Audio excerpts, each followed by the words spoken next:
قابل تھی استعمال کے، تو وہاں پہ ہمیں موو کیا گیا اور وہاں سے ہمیں ہدایت جاری کی گئی کہ یہاں پہ ارد گرد جو بلڈنگز گری ہوئی ہیں یہاں پہ خاصا کام ہے ریسکیو اور سرچ کا. تو اس حوالے سے پھر انہوں نے ہمیں ایلوکیٹ کیا. ہمارا جیسے ہی عدہ امان میں سفر سٹارٹ ہوا اس کے بعد ہمارے تمام ساتھیوں نے اگلے 3 سے 4 دن نہ سو کے دیکھا اور نہ کوئی نہا کے اور نہ ایون کپڑے چینج کرنے کا موقع ملا، کیونکہ وہاں پر اتنا زیادہ کام تھا اور اتنی زیادہ ایجنسی تھی کہ ہم لوگ ڈبل شفٹ میں ٹرپل شفٹ میں بلڈنگز آتے تھے اور وہاں پہ اپنا کام اسٹارٹ. یہ تھی کہ وہاں پہ جو ڈیسیژن میکنگ اتھارٹیز تھی وہ لوکل گورنمنٹ کے لوگ تھے جو ہیوی مشینری کو انوالو کر رہے تھے، اور ہیوی مشینری کے تھرو جب اسکریپ یا جب بلڈنگ کا ملبہ ہٹایا جاتا تھا تو اس کے بعد لوکل ٹیمز کو جو انٹرنیشنل ٹیمز تھے ان کو بلا کے ٹاسک اسائن کر دیے جاتے تھے کہ اب آپ یہاں پہ اپنی ایکسپرٹیز کے مطابق ڈیڈ باڈیز کو سرچ کریں، اور ایون اگر کسی کی کوئی زندہ ہونے کی علامت ہے تو وہ ہمیں بتایا جائے تاکہ ہم اس کے اکارڈنگلی جو ہے وہ وہاں پہ ارینجمنٹس کریں. اچھا جی، جی سر. جب آپ پہنچے وہاں پہ تو کیا سچویشن، کیا حالات، کیا دیکھا آپ نے پھر؟ اور بھائی سب سے زیادہ میرے لیے شاکنگ نیوز تھی کہ عدہ امان میں جس طرح سے آپ امیجن کریں کہ لاہور جیسا ایک شہر، ڈیولپ شہر، اور جس میں ورٹیکل ڈیولپمنٹ بہت زیادہ ہو، بلڈنگز ہوں، اور پورا شہر کا شہر جو ہے وہ بالکل ہاریزونٹل ہو گیا ہو، بالکل ایک فلیٹ زمین کا رخ اختیار کر گیا ہو، تو یہ بہت زیادہ پریشانی کا عالم بنا. اور پھر جب ہم لوگوں نے وہاں پر اپنا آپریشن سٹارٹ کیا تو وہاں کے جو مقامی لوگ تھے ان کی جو بے بسی تھی، ان کی جو ایک اضطرابی تھی، اور ان کی ایک طرف سے جو یہ تھا کہ ہم لوگ کو جس ریسکیو ٹیم کو بھی وہ دیکھتے تھے وہ اپنے محلے میں اپنے علاقے میں لے جاتے تھے اور فلی کوآپریٹ کرنے کے لیے تیار تھے کہ ہمارے اس بلڈنگ پہ آپریشن کیا جائے، اس بلڈنگ پہ آپریشن کیا جائے. تو پہلا ایک دن تو ہمیں بہت زیادہ اسٹریس بھی دیکھنے کو ملا اور بہت زیادہ پرابلمس بھی دیکھنے کو ملی، کیونکہ لینگویج کا بیریئر ایک ون آف دی میجر تھا. آفات کے پاس ٹرانسلیٹر تھے لیکن کیونکہ ٹیم اور نقصان بہت زیادہ تھا تو ہمیں بہت زیادہ مقامات پر گوگل ٹرانسلیٹر کی ہیلپ کرنی پڑی، کئی دفعہ اشاروں سے سمجھنی پڑی لوگوں کی باتیں، تو کئی دفعہ ہمارے کام میں ڈسٹربنس جو ہے وہ لینگویج بیریئر کی وجہ سے بھی ہوئی. لیکن الحمدللہ ہماری ٹیم کے لوگوں نے پھولی جذبے کے ساتھ پہلے ہی دن میں ہم نے 3 سے 4 ڈیڈ باڈیز کو جو ہے وہ نکالا، اور کچھ جگہوں پہ ایسے مقامات بھی آئے کہ ہمیں فیل ہوا کہ باڈی کے اندر انسانی زندگی جو ہے وہ زندہ ہے اور شاید اس کے بچنے کے کوئی آثار ہیں. تو وہاں پہ ڈسپلن کا جو دیکھنے کا موقع ملا کہ وہاں کے جو لوگ دیگر لوگوں کی ٹیم تھی وہ جسٹ ایک اشارہ کرتے تھے اور پوری اس فضا میں 500 600 لوگوں کی جو خلقت تھی وہ خاموش ہو رہی تھی اور اس تلاش میں اور اس اضطراب میں دعائیں مانگنی شروع کر دیتی تھی کہ شاید اندر سے زندگی کے کوئی آثار نظر آئیں. تو اس طرح سے یہ ایک سچویشن تھی اور لوگوں کا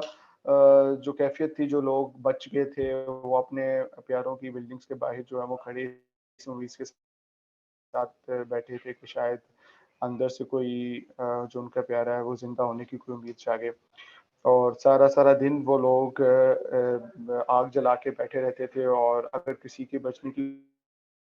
کوئی امید نظر آتی تھی تو اللہ اکبر الحمدللہ اور شکرن کے جو ہے وہ نعرے. تو اس لیے وہاں پہ ایسے مناظر بھی تھے کہ بہت زیادہ جگہوں پہ جب ہم نے ڈیڈ باڈیز نکالی تو ان کے جو لواحقین میں سے صرف ایک بیٹا یا ایک ماں ہی بچی ہوئی تھی. تو الخدمت نے اس وقت میں ان لوگوں کو جو مورل سپورٹ دیا اور جس طرح سے ان کے دکھ درد بانٹے وہ میں ڈسکرائب نہیں کر سکتا. ہم جیسے مضبوط شخص کے اصحاب کے لوگ بھی وہاں پہ بہت دفعہ جذبات میں آئے اور ان کو اپنے بہن بھائیوں کو اس سچویشن میں دیکھ کے میں تو رونے پہ کنٹرول نہیں کر سکا اور ابھی بھی وہ اثار ایسے نظر آتے ہیں. تو سر اس طرح سے کر کے ہمارا سرچ اینڈ ریسکیو کا آپریشن سٹارٹ ہوا اور ایون ہم لوگوں کو رات کے وقت پی ایمرجنسی کال 2 دفعہ کی گئی اور ہم لوگوں نے رات کے وقت اپنی سفر کو تھکاوٹ کو بھی سیکریفائز کیا اور ہم آدھی رات کو بھی ریسکیو کے لیے گئے اور الحمدللہ ہماری 47 رکنی وقت کی ٹیم نے کسی ایک فرد نے بھی جو ہے وہ اس جذبے سے پیچھے انکار نہیں کیا اور ہم لوگوں نے ان کو سرو کیا. اچھا، یہ تو بڑا ایک المیہ تھا کہ ڈیڈ باڈیز کو نکالنا یہ بڑا مشکل کام ہے. اور ان لوگوں نے اس پوری سچویشن کو کس طرح ہینڈل کیا؟ آپ لوگوں نے کیا دیکھا؟ سر ڈیڈ باڈیز کے حوالے سے تو ایسے سین تھے کہ جو لوگ ڈسٹرب ہو گئے تھے یا جو اس کیجولیٹی میں اپنی جان ہاتھوں سے کھو بیٹھے تھے وہ زیادہ تر پہچان کے قابل نہیں تھے. تو جیسے ڈیڈ باڈیز نکالی جاتی تھی تو فرانسک کی ٹیم جو ہے ان کا ایک سیمپل ڈی این اے کا لے لیتی تھی تاکہ ان کی آئیڈینٹیفیکیشن ہو جائے. اور کچھ ایسی باڈیز بھی تھی جو کنفرم ہوتی تھی کہ اس کمرے میں یا اس جگہ پہ جو ہے وہ یہی فرد تھے، وہ سوئے ہوئے تھے، کیونکہ زلزلہ صبح کے ٹائم پہ اور میجورٹی لوگ جو تھے وہاں پہ سو رہے تھے، تو باہر نکلنے کا موقع بہت سارے لوگوں کو نہیں مل سکا. تو وہاں پر ہم نے ایک جنازہ بھی پڑھایا اور اس جنازے میں صرف 2 بیٹے تھے جو بچے وہ شاید غالباً شہر سے باہر تھے یا کہیں اور تھے، تو باقی اس کی پوری فیملی ان بچوں لوگوں کی اس ملبے کے نیچے تھی. تو ہم نے وہ جب ڈیڈ باڈی ان کے والد صاحب کی آخر میں نکالی تو ہم نے محسوس کیا کہ اس کے جنازے کے لیے بھی کوئی لوگ نہیں تھے. تو الخدمت کی ٹیم نے مل کر ہی ان بچوں کو سہارا بھی دیا، ان کے ساتھ ان کے دکھ درد کو بھی شریک ہوئے اور جنازہ پڑھایا گیا اور جنازے کے بعد تدفین کا بندوبست بھی ہم لوگوں نے کیا.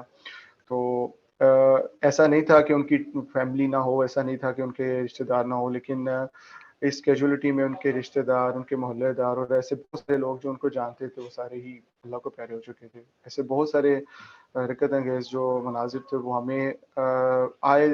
آگے 1 کلومیٹر یا آدھے کلومیٹر کے فاصلے پہ کوئی نہ کوئی سٹوری تھی جو ہم جہاں پہ بھی ہم جاتے تھے تو ہمیں ملتی تھی. اور لوگوں کا حوصلہ بہت بلند تھا اور اعتماد بھی تھا لوگوں کو. ایک اللہ کی طرف سے ایک آزمائش تھی ان لوگوں کو، وہ لوگ دعا بھی کر رہے تھے اور رونا دھونا جو چیخو پکار جو ایک فضا کریٹ ہو جاتی ہے ہمارے اگر پاکستان میں بھی، تو ایسا ہرگز وہاں پہ نہیں تھا. صرف چند لمحوں کے لیے اگر میت کو دیکھا جائے تو جو جذبات میں قابو میں نہیں آتے تو ہوتے تھے، لیکن اس کے بعد وہ اللہ کا شکر کرتے تھے اور اللہ سے دعا کرتے تھے کہ اللہ تعالیٰ ہمارے ان تمام بہن بھائیوں کو اس آزمائش سے نکالے. ایک آنیسٹی اور کیئر اور فکر کی ایک بہت بڑی مثال یہ تھی کہ ہم ایک بلڈنگ پہ پہنچے ریسکیو کے لیے، تو وہاں پہ جو مقامی فرد تھا اس نے کہا کہ یہاں پہ چند لوگ کام کر رہے ہیں جو کافی ہیں، میں چاہتا ہوں کہ میری اگلی نیکسٹ ڈیسٹینیشن پہ ایک اور بلڈنگ ہے جہاں پہ میرے اور عزیز و اقارب ہیں، میرے بہن بھائی ہیں، محلے دار ہیں جن کے لیے کوئی بھی نہیں پہنچا، تو آپ لوگ وہاں پہ جائیں اور ان کو جا کے ریسکیو کریں. تو یہ قربانی اور سیکریفائس کا جذبہ جو ہے وہ ہم نے اس طرح سے بھی دیکھا کہ خود تباہ خود برباد ہو گئے ہیں، لیکن اگلے بندے کا درد اور احساس بھی ان بھائیوں کو بہت اچھی طریقے سے تھا. اچھا، تو لوگ کیسے زندگی گزار رہے ہیں اب وہاں پہ؟ اصل لوگ جو ہیں وہ گورنمنٹ لوکل وہاں پہ بہت زیادہ سپورٹیو ہے، اور یہ کنفرم ہم نے گورنمنٹ سے بھی ہوا اور گورنمنٹ کے بعد میں نے مقامی لوگوں سے بھی یہ کنفرم کیا کہ گورنمنٹ نے اناؤنس کیا ہے کہ جتنے بھی زیادہ وہاں پہ نقصانات ہوئے ہیں، مکان گرے ہیں، وہ گورنمنٹ جو ہے ان کو ریبلڈ کرے گی. اور طیب اردوان نے یہ بھی اعلان کیا تھا کہ جن جو لوگ اپنے گھروں کو چھوڑ کر کسی گورنمنٹ پے کرے گی یا وہاں کے لوکل سٹی کے جو میئر ہوں گے وہ پے کریں گے، تو لوگ اس میں پورے اعتماد میں تھے اور اس لیے بہت زیادہ لوگ جو تھے وہ تو شفٹ ہو گئے تھے. اور ہمارے لیے یہ بہت آکورڈ چیز تھی کہ وہاں پہ پورا شہر کا شہر خالی ہو گیا تھا، ویکنٹ ہو گیا تھا. جن لوگوں کے پیارے ابھی تک بلڈنگز میں تھے وہ لوگ موجود تھے، لیکن نارملی میجورٹی جو لوگ تھے وہ یہاں سے شفٹ ہو کے مقامی جگہوں سے چلے گئے تھے. اور شہر کا شہر ہم نے پورا خالی دیکھا اور ایسا لگا کہ جیسے کسی اس شہر میں ایک وقت میں پاؤں رکھنے کی جگہ نہیں ہوگی. بلڈنگز، عمارتیں، وہاں کی جو ریسٹورینٹس، وہاں کی شاپس اس بات کا ثبوت تھی کہ ایک وقت میں یہاں پہ ایک پورا گنجان آباد علاقہ تھا. لیکن اس کیجولیٹی کے بعد وہ بالکل ایک خالی جگہ تھی جو کہ ایسے لگتا تھا کہ جیسے یہاں پہ صدیوں سے لوگ یہاں پہ رہتے ہی نہیں. اور کچھ جو لوگ ٹینٹس میں تھے ان کے لیے مقامی گورنمنٹ نے، مقامی آرمی نے، جو لوگ تھے انہیں کھانے پینے کا، ان کی رہائش کا، اور این جی اوز نے ان کے لباس کا، سب چیزوں کا بہت اچھے طریقے سے، منظم طریقے سے بندوبست کیا ہوا تھا. اور ہمارے لیے ایک اور بہت جو خوشائن بات تھی وہ یہ تھی کہ ہم نے اتنے بڑے شہر میں کسی ایک شخص کو بھی مانگتے ہوئے نہیں دیکھا، کسی ایک شخص کو یہ پکارتے ہوئے نہیں دیکھا کہ مجھے پانی کی ضرورت ہے، مجھے کھانے کی ضرورت ہے، یا میرے پاس کپڑے نہیں ہے، یا میری اس مائنس کے ٹمپریچر میں میرے بچوں کے پاس کوئی گرم سوٹ نہیں ہے۔ وہ الحمدللہ ایک بڑا اچھا ان لوگوں نے اپنے مقامی لوگوں کو مینیج کیا ہوا تھا، اور اس بات کا ثبوت میں نے وہاں پر مقامی لوگوں سے پوچھ کے بھی کیا، کیونکہ اکثر ہوتا ہے کہ گورنمنٹ کے فگرز اور گورنمنٹ کی جو فیسلٹیز ہیں اور جو ایک ایکچوئل لوگ ہوتے ہیں ان میں ڈفرینس آتا ہے، لیکن ایسا نارملی ہم نے فیل نہیں کیا۔ آئی ڈونٹ نو کہ جگہوں پہ ہو سکتا ہے، لیکن نارملی ہم لوگوں نے یہ فیل نہیں کیا، جن لوگوں سے ہم نے بات کی وہ لوگ سیٹسفائڈ تھے۔ اچھا، وہ لوگ سیٹسفائیڈ تھے، آپ نے دیکھا۔ اچھا یہ بتائیے گا کہ جو وہاں پہ کتنے تعداد میں جو ہے انٹرنیشنل ٹیمیں کام کر رہی ہے اور ان کا کیا طریقہ کار ہے، یہ تھوڑا سا بتائیے گا۔ سر وہاں پہ ایک ایک اندازے کے مطابق 120 کے قریب انٹرنیشنل ٹیم کے ساتھ انہوں نے ڈفرینٹ کام سر انجام دیے، اور کچھ لوگ جن کے ایکسپرٹیز تھی ڈیڈ باڈیز کو آئیڈینٹیفائی کرنے کی، وہ انہوں نے اپنے ساتھ ڈوگس پہ، جو انسان کی اللہ تعالیٰ کی بنائی ہوئی مخلوق جو ڈوگ ہے، جو کتا ہے، جو ٹرین یافتہ ہے، وہ خاصا مددگار ثابت ہوتا تھا پہ ملبے کے نیچے۔ کچھ لوگ جو اسپیشلائز تھے مائننگ میں، کیونکہ بہت زیادہ بلڈنگز جب نیچے گر گئی ہیں تو ان کے اندر جانے کے لیے آپ کو مائنرز کی ضرورت پڑتی ہے، تو کچھ نیشنز کے لوگ جو تھے وہ اس کام میں کافی ایکسپرٹ تھے، اور کچھ لوگ ایکسپرٹ تھے ڈیڈ باڈیز کو نکالنے اور ڈیڈ باڈیز کو شفٹ کرنے میں۔ تو اس طرح ہر نیشن کا جو نمائندے تھے وہ اپنی اپنی ایکسپرٹیز کے ساتھ جو ہے وہ کام کر رہے تھے،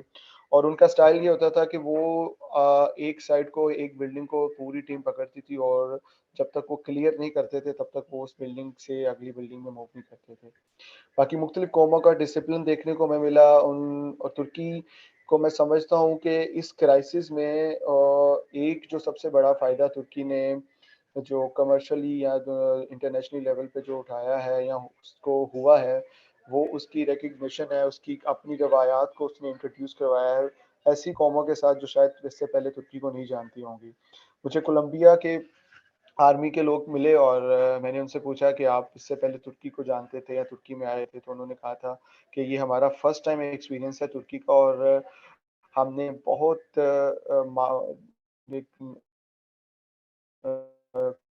کم کہہ سکتے ہیں کہ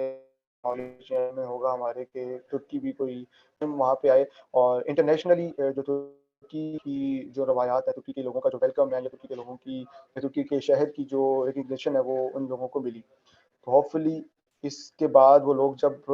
اپنے ممالک ملکوں میں جائیں گے تو وہ ترکی کے لیے جو ایک سافٹ کارنر رکھتے ہیں، اس کا الٹیمیٹلی ترکی کے لوگوں کو بہت زیادہ فائدہ ہوگا۔ جی جی، رضوان صاحب، بالکل آپ نے زبردست انفارمیشن جو ہے وہ آپ نے کنوے کر دی، اور ہمارے لسنرس کو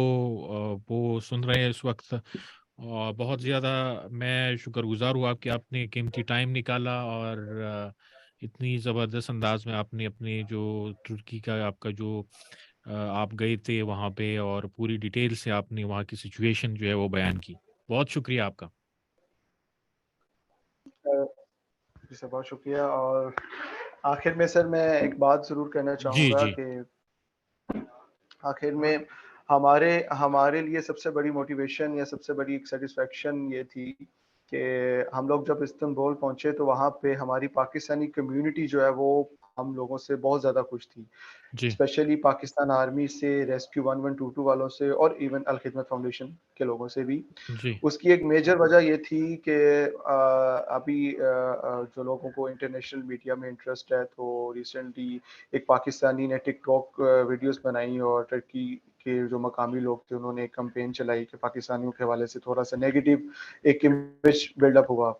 تو اس دوران انہی پاکستانی کمیونٹی کے لوگوں کو بہت زیادہ سفر کرنا پڑا، اور وہ جب مارکیٹس میں جاتے تھے یا پہ جاتے تھے تو انہیں یہ سننے کو ملتا تھا جس کی وجہ سے بہت امبیرسمنٹ ہوتی تھی۔ جی اور انہوں نے ہی مجھے جب یہ بتایا کہ الحمدللہ سر اب آپ لوگوں کے اس کام کی وجہ سے الخدمت فاؤنڈیشن کے کام کی وجہ سے، آرمی کی وجہ سے، 1122 کی وجہ سے ہمارا وہ امیج جو بحال نہیں ہوا تھا وہ بحال ہو گیا ہے. اب ہم لوگ اسی شاپ پہ، اسی مارکیٹ میں، اسی ورکنگ انوائرمنٹ میں جب گئے ہیں تو ان ہمارے مقامی لوگوں نے ہمیں بہت زیادہ اچھا ویلکم کیا اور ہمارا شکریہ ادا کیا کہ پاکستان کی طرف سے جو لوگ ہمارے ملک میں خدمت کے لیے، مدد کے لیے آئے، ہم ان پہ بہت ان کا شکر گزار ہیں. تو یہ ایک بڑی اچھی اور خصوصی پروڈکٹیو بات تھی کہ ہمارا وہاں پہ جانا جو ہے وہ پاکستانی کمیونٹی کے لیے بھی بہت سودمند ثابت ہوا. ان کی ظاہر سی بات ہے وہ لوگ وہاں پہ رہ رہے ہیں، ہم لوگ تو واپس پاکستان آ گئے ہیں، لیکن ان لوگوں کے ڈیلی کے معاملات میں، ان لوگوں کو ملنے ملانے میں جو پرابلمس فیس کرنی پڑی تو وہ ہم لوگوں نے ساتھ ساتھ جو ہے وہ ریکور کی، اور اس کے بھی وہ بہت شکر گزار تھے ہمارے. جی، بہت بہت شکریہ. یہ بڑی زبردست بات آپ نے کہی، اور اسی طرح ہونا چاہیے کہ دو مسلمان ممالک ہیں اور دونوں کے آپس کی جو تعلقات ہے وہ اس بات کا ثبوت ہے جو آپ بیان کر رہے ہیں. بہت شکریہ آپ کا. جی سر، بہت شکریہ جی. اللہ حافظ. جی لسنرز، یہ تھا آج کا ہمارا پروگرام، ایک سلسلہ وار پروگرام جس میں ہم بات کر رہے تھے الخدمت فاؤنڈیشن کے ساتھ. ہمارا جو سلسلہ وار پروگرام ہے، Muhammad Rizwan deputy program manager orphan family support program Alkhidmat, ان سے ہم بات کر رہے تھے. وہ ٹرکی گئے تھے اور وہاں پہ انہوں نے اپنا ایکسپیرینس ہمارے ساتھ شیئر کیا کہ کس طرح وہاں پہ انہوں نے لوگوں کو ریسکیو کیا، کس طرح انہوں نے وہاں پہ ان کا استقبال کیا، اور کس سچویشن میں وہ لوگ جو ہے زندگی گزار رہے ہیں. پوری ڈیٹیل میں انہوں نے بات جو ہے آگے آپ کے سامنے رکھ لی. انشاءاللہ نیکسٹ پروگرام میں پھر ایک اور پروگرام کے ساتھ آپ سے پھر ملاقات ہوگی. اجازت دیجیے گا. اللہ حافظ. بہت شکریہ رضوان بھائی. اچھا سر، اس کی مجھے ریکارڈنگ یا مجھے اس ہاں کی کچھ چیز مل سکے گی؟ جی جی کیا جی، کوئی لنک مجھ سے شیئر کر دیا جائے؟ ریکارڈنگ اس کی ایک ریکارڈنگ ایڈٹ کر کے ہم آپ کو بھیج دیں گے. واٹس ایپ پہ جس پہ مجھ سے رابطہ کیا گیا ہے. کیا کیا کہہ رہے ہیں؟ جی جی میں کہہ رہا ہوں جی جی کہ مجھ جی سے جی، عمر بھائی نے رابطہ کیا تھا. بالکل بالکل بہت بالکل شکریہ وہی سر. نمبر ہے، وہی نمبر. ٹھیک ہے. بہت شکریہ سر، بہت اوکے جی، شکریہ. اللہ اوکے. حافظ. اللہ